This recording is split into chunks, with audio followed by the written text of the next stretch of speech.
आइए जानते हैं झारखंड की बड़ी खबरें।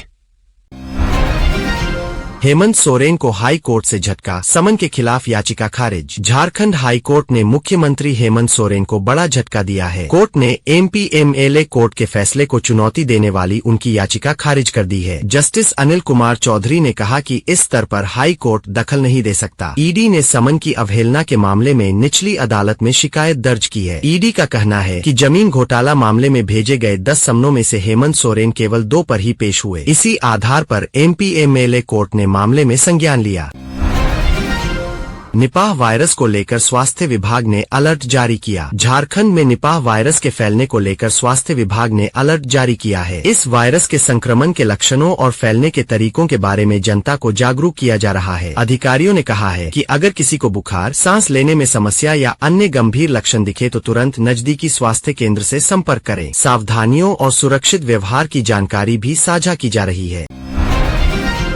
पलामू में प्रवासी मजदूर की मौत। पलामू जिले से एक चौंकाने वाली खबर सामने आई है। पश्चिम बंगाल से आए एक मजदूर का शव कमरे में फंदे से लटका मिला है। घटना के बाद इलाके में सनसनी फैल गई। पुलिस ने शव को पोस्टमार्टम के लिए भेज दिया है और जांच शुरू कर दी है। फिलहाल आत्महत्या की आशंका जताई जा रही है, लेकिन सभी पहलुओं की जाँच की जा रही है। इस घटना ने एक बार फिर प्रवासी मजदूरों की सुरक्षा को लेकर सवाल खड़े कर दिए हैं। परिजनों को सूचना दे दी गई है। 17 जनवरी झारखंड बंद। 17 जनवरी को प्रस्तावित झारखंड बंद को लेकर राज्य का माहौल गर्मा गया है। कई आदिवासी संगठनों ने मशाल जुलूस निकालकर बंद का समर्थन किया है। संगठनों का कहना है कि आदिवासी अधिकारों और स्थानीय मुद्दों की लगातार अनदेखी हो रही है। इसी के विरोध में बंद का आह्वान किया गया है। प्रशासन पूरी तरह अलर्ट मोड में है और सुरक्षा के कड़े इंतजाम किए जा रहे हैं। पुलिस ने लोगों से शांति बनाए रखने की अपील की है ताकि किसी तरह की अव्यवस्था न हो।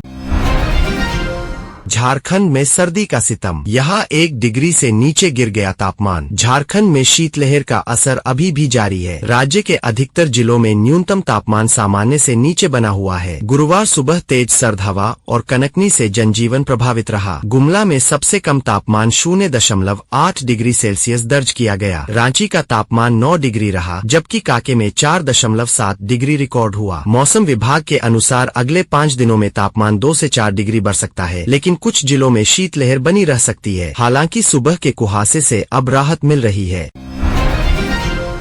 पलामू में खौफनाक वारदात। पुरानी रंजिश में 2 लोगों को मार दी गोली। यह झारखंड के पलामू जिले से एक बेहद सनसनीखेज वारदात सामने आई है। गुरुवार को नगर थाना क्षेत्र के कांडू मोहल्ला में पुरानी रंजिश के चलते 2 लोगों को गोली मार दी गई। घायल अजीत कुमार गुप्ता और नवीन प्रसाद को मेदिनी राय मेडिकल अस्पताल में भर्ती कराया गया है, जहां गुप्ता की हालत स्थिर है। वहीं नवीन प्रसाद की स्थिति गंभीर बनी हुई है और उन्हें रिम्स रांची रेफर किया जा रहा है। पुलिस ने आरोपियों की तलाश तेज कर दी है। हाईकोर्ट से हेमंत सोरेन को राहत नहीं। एड समन मामला। झारखंड हाईकोर्ट ने मुख्यमंत्री हेमंत सोरेन को बड़ा झटका दिया है। कोर्ट ने एड समन से जुड़े मामले में उनकी याचिका को खारिज कर दिया है। हेमंत सोरेन ने प्रवर्तन निदेशालय की कार्रवाई के खिलाफ राहत की मांग की थी, लेकिन अदालत ने फिलहाल कोई संरक्षण देने से इनकार कर दिया। इस फैसले के बाद मुख्यमंत्री पर कानूनी दबाव बढ़ गया है। भाजपा ने इसे कानून की जीत बताया है, जबकि झारखंड मुक्ति मोर्चा ने कहा कि वह न्यायिक प्रक्रिया का सम्मान करती है और आगे की कानूनी रणनीति तय करेगी। एड ऑफिस विवाद पर हेमंत सोरेन सरकार घिरी। रांची स्थित एड कार्यालय में झारखंड पुलिस की जांच के बाद सियासी घमासान तेज हो गया है। भाजपा सांसद निशिकांत दुबे ने आरोप लगाया कि यह कार्रवाई मुख्यमंत्री हेमंत सोरेन के इशारे पर की गई है और इससे केंद्रीय एजेंसी के काम में बाधा पहुंची है। भाजपा नेताओं ने केंद्र सरकार से हस्तक्षेप की मांग की है। वहीं जेएमएम और कांग्रेस ने इन आरोपों को सिरे से खारिज करते हुए कहा कि कानून सभी के लिए समान है और पुलिस अपनी ड्यूटी निभा रही है।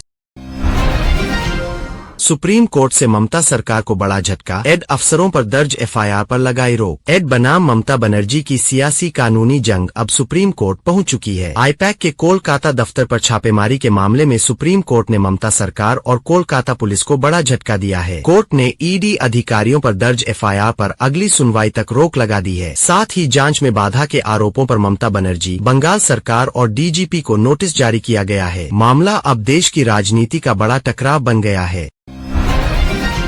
खूंटी में आदिवासी मुखिया की हत्या और 7 गिरफ्तार। झारखंड के खूंटी जिले में एक आदिवासी गांव के मुखिया की निर्मम हत्या की गई है। पुलिस ने त्वरित कार्रवाई करते हुए 7 लोगों को गिरफ्तार किया है। स्थानीय प्रशासन ने कहा है कि मामला सुरक्षा और कानून व्यवस्था पर सवाल उठाता है। पुलिस अब हत्या के मोटिव की गहन जांच कर रही है और आरोपी समूह के साथ जुड़े अन्य पहलुओं की भी पड़ताल कर रही है ताकि न्याय सुनिश्चित किया जा सके। झारखंड प्रदेश भाजपा को बुधवार को नया प्रदेश अध्यक्ष मिल गया है। कार्यकारी अध्यक्ष आदित्य साहू को सर्वसम्मति से प्रदेश अध्यक्ष नियुक्त किया गया। केंद्रीय मंत्री और प्रदेश चुनाव अधिकारी जुएल उराम ने दोपहर में उनके नाम की आधिकारिक घोषणा की। नामांकन प्रक्रिया में आदित्य साहू अकेले उम्मीदवार थे। बूथ कार्यकर्ता से प्रदेश अध्यक्ष तक का उनका सफर भाजपा की संगठनात्मक परंपरा को दर्शाता है। 1980 में ओरमांझी के कुचू गांव से राजनीति शुरू करने वाले आदित्य साहू अब पार्टी की कमान संभालेंगे। साथ ही राष्ट्रीय परिषद के लिए कई वरिष्ठ नेताओं के नामों की भी घोषणा की गई है। CITU का प्रतिरोध दिवस। झारखंड में आज अखिल भारतीय प्रतिरोध दिवस का असर देखने को मिला। मजदूर संगठन CITU ने राज्य भर में प्रदर्शन कर केंद्र सरकार की नीतियों का विरोध किया। संगठन का कहना है कि मौजूदा नीतियां मजदूर और किसान विरोधी है। रांची सहित कई जिलों में धरना और सभाएं आयोजित की गयी। CITU नेताओं ने चेतावनी दी कि अगर श्रमिकों के अधिकारों की अनदेखी जारी रही तो आंदोलन और तेज किया जाएगा। इस प्रदर्शन ने सियासी माहौल को और गर्म कर दिया है।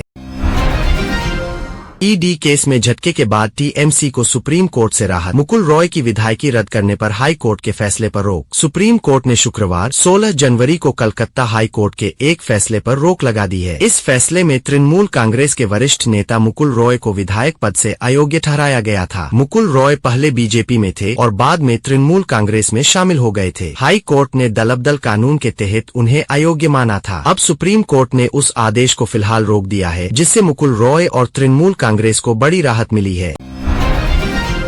पत्रकार गौरी लंकेश हत्याकांड का आरोपी भी निगम चुनाव में विजयी। जालना में जीती बाजी। पत्रकार गौरी लंकेश हत्याकांड के आरोपी श्रीकांत पंगारकर ने जालना नगर निगम चुनाव जीत लिया है। उन्होंने वार्ड नंबर 13 से निर्दलीय उम्मीदवार के रूप में चुनाव लड़ा और 2621 वोटों से जीत दर्ज की। नतीजे आते ही समर्थकों ने जश्न मनाया। इस जीत के बाद आरोपियों के चुनाव लड़ने को लेकर नई बहस शुरू हो गई है। पंगारकर ने कहा कि उनके खिलाफ अभी दोष साबित नहीं हुआ है और मामला कोर्ट में चल रहा है। 2024 में रिहाई के बाद उन्होंने राजनीति में वापसी की।